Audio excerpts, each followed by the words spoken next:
A very long time ago, I heard someone talk about how if you want to become more materialistic, we should start from the earth and move our way up towards the heavens. But if we want to become more spiritual, we should start from the heavens and move our way down to the earth. So happy new moon in Taurus. Taurus is a very kind of embodied sign. It is the sign that the symbol is the ox, this big, heavy animal with multiple stomachs. So we think, oh, Taurus, so much about the body. And it is. But in that symbol of the ox, it's got the horns. And even female cows have horns, or at least used to before we bred it out of them.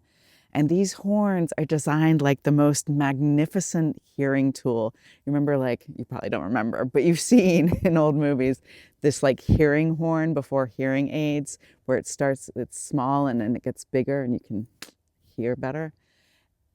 Imagine that tuned to the cosmos. So the ox actually hears the sound of the stars.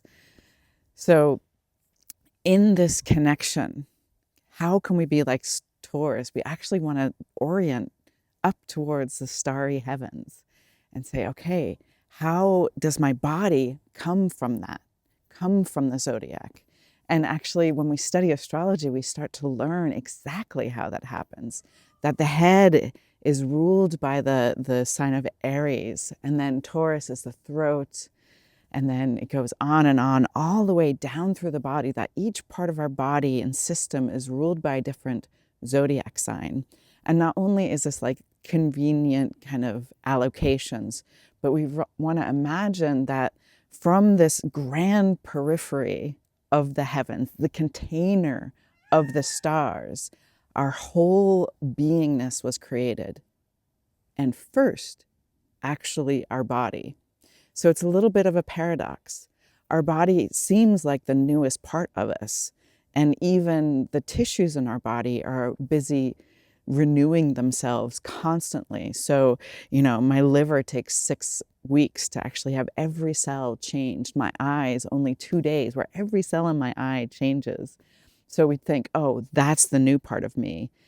Instead, it's actually the most ancient part of us, that this body came and has been slowly perfected and perfected and perfected till it was so perfect that it could actually house an ego, an individuality, and even house essentially God. Now, don't let me confuse you and think that we ourselves are gods. Very far from it. That's not quite where I'm going with this.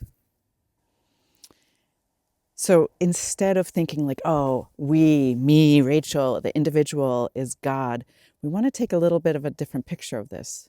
We know from the ancient mystics that we used to have a different relationship to the angelic beings and to God, essentially, that we could see we had a different awareness in spirit and less awareness on earth in our incarnation and our physicality.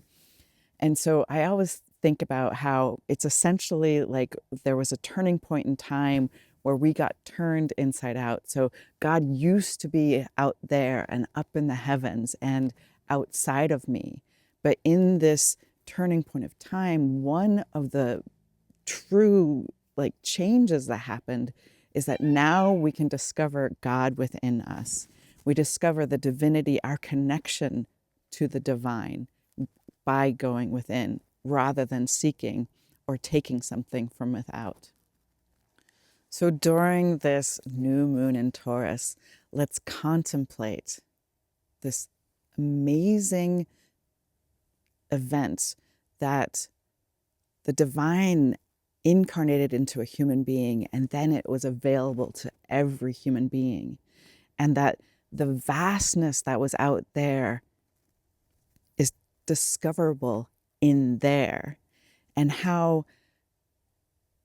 this innermost space within us is actually the way that we reach back out to the periphery.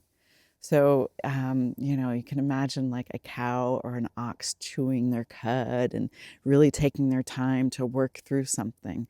That is the joy of real contemplation.